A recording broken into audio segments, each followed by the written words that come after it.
Assalamu alaikum, that is peace be unto you. This is Imam Mikhail Shabazz with Fishing for the Soul, president and founder of Imama, Inner City Muslim American Movement and Associates. Today I want to share with you some thoughts. This is a season, this is a time right now for Muslim men and women, believing men and women, devout men and women, to move forward into completing our religion. And to complete our religion, we have to be married. There are a lot of single individuals throughout the United States that are searching for compatible mates that will fulfill their needs on a number of levels, establish some stability, community life, and continue on with the practices and traditions of Prophet Muhammad, the peace and blessings of Allah be upon him, and to follow God's command and the commands and demands that present themselves to us in nature. So beginning this month, December 2025, until further notice or until no longer applicable, Imama will be hosting a series of workshops, seminars, discussions, and matrimonial events. We are labeling our efforts under the banner of Muslim Marriage Matters. There will be many discussions, inshallah, regarding the subject matter of marriage, preparation for marriage, navigating marriage, and in some cases, even though we don't like to think about it, exiting marriage in an Islamic manner. It's time to talk. It's time to walk. There are many young men and women that I'm aware of in my city here in Portland, Oregon, that I have the need, have the desire, but are a little bit, I would say, in the dark on just how to proceed. Some of our community settings are not marriage friendly. They're not set up to facilitate introduction. They're not set up to facilitate knowing who's available to marry. We are not in a situation here where, like in some other parts of the country or even some other parts of the world, where you have a monolithic system that allows for the introduction of matrimony relatively without difficulty. And as African Americans in particular, and Americans in general, white, black, brown, American Muslims, we have a unique set of circumstances.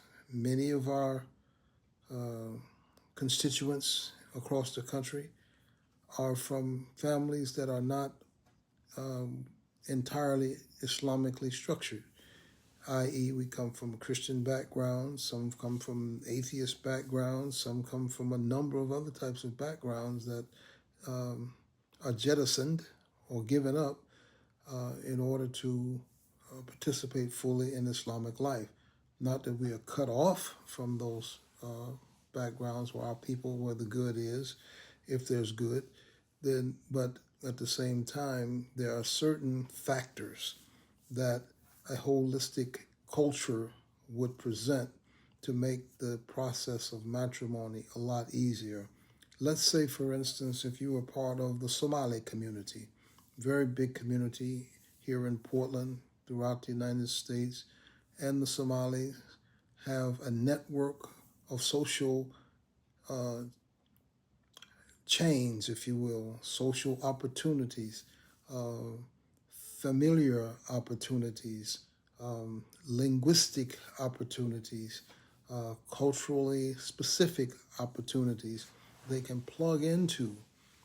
Some, not only Somalis, but others that are dwelling among us, West Africans, Ghanaians, Sierra Leoneans, Nigerians, etc., etc., etc., Senegalese, uh, folks that come from different places and different situations have different circumstances in front of them that allows them and that facilitates their reach into each other's lives differently than we do as African Americans. And we have to get our heads on our shoulders and realize that we have as much responsibility to cultivate cultural specific and culturally sensitive and cultural relevant relationships, social engagements, political, economic, etc., and stop this nonsense of thinking that we can just fit in without paying our dues in terms of creating structure like everyone else has structure, and taking responsibility for our life moving forward. Taking responsibility as an African American man. I'm an African American Muslim. I can marry any woman that I choose that is a believer or that wants to marry me.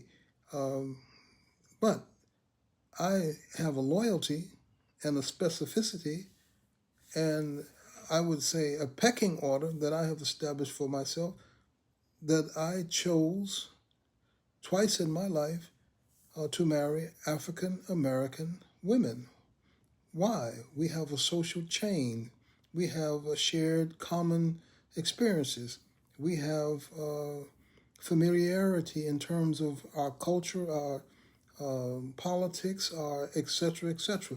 We come from the same soil and the same toils, so it makes it, in my mind, it makes more sense for me before I would bypass my African American Muslim sister who may have children, may not have children, but surely is in need of being married. It makes more sense to me and shows more social responsibility and religious responsibility that I would reach into my tribe and marry among my own. Not that I would exclude others, nor do I discourage others from marrying whom they choose, but on a level of responsibility and thinking about community building and generational wealth and repairing damages and looking out for and being provider and protector or partner and friend. Well, why would I go further out when even at the table we are taught to eat what's in front of you and don't reach all the way across to get something that's not right in front of you?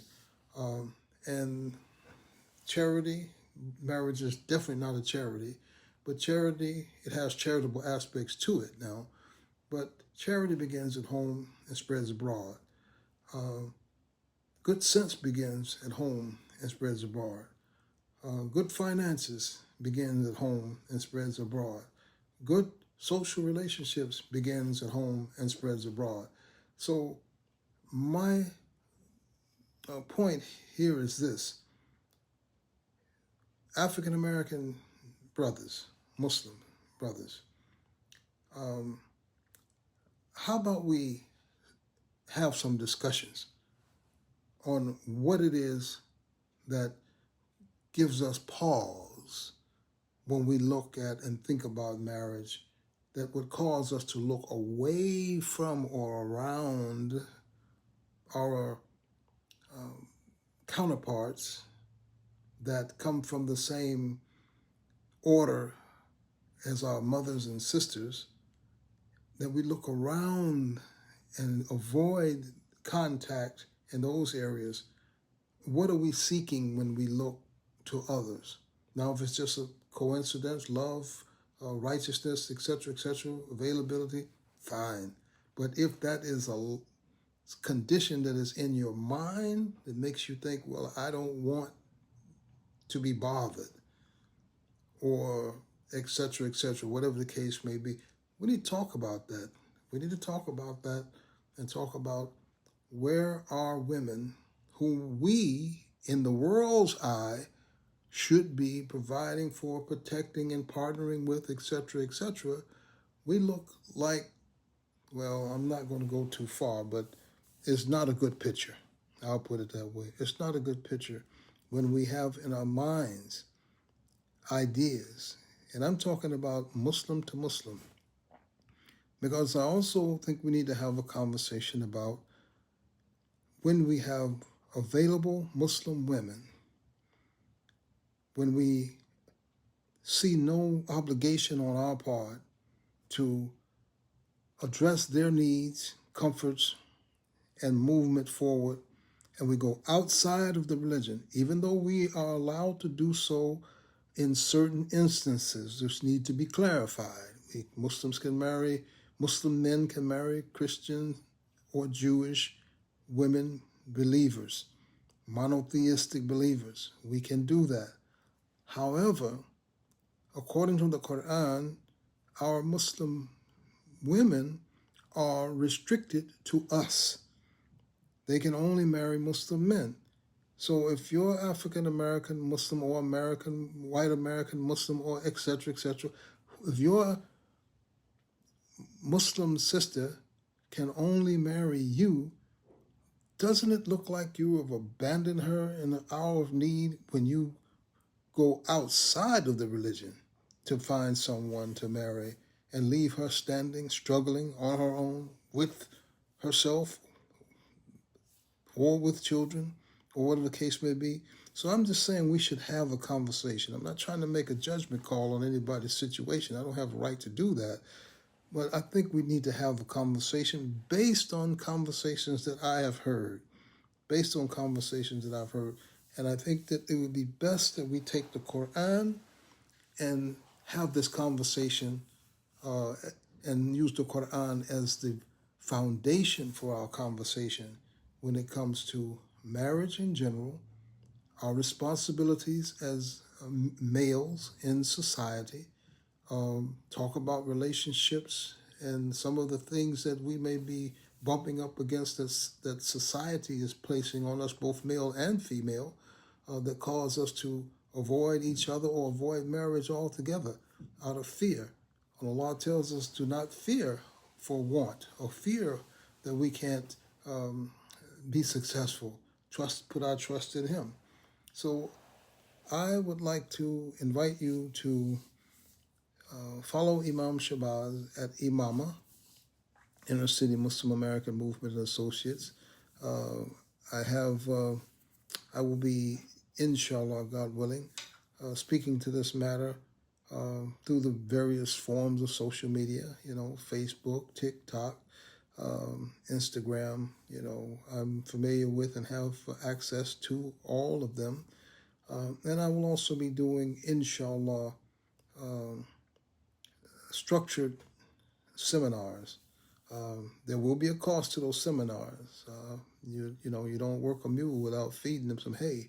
So, I have to take my time and put these seminars together, and you should have enough value in yourself and to invest in your own education and conversation and clarification sessions so that we can move on.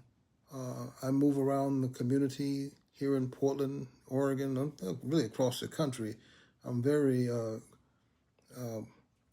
I cross-pollinate a lot, Today I gave a khutbah at the Masjid Tawheed on 105th and Wasco, which is all Ethiopian, and Oromo community members. But I've watched many of them grow up, and now they've come from one masjid and established their own masjid out here where I stay. And then I made Asr prayer at the Masjid al-Nur, which is, of course, predominantly Somali. So I'm a Muslim that sees himself as part of the Ummah in a way that I'll go where I want to go, and I'm comfortable wherever I go.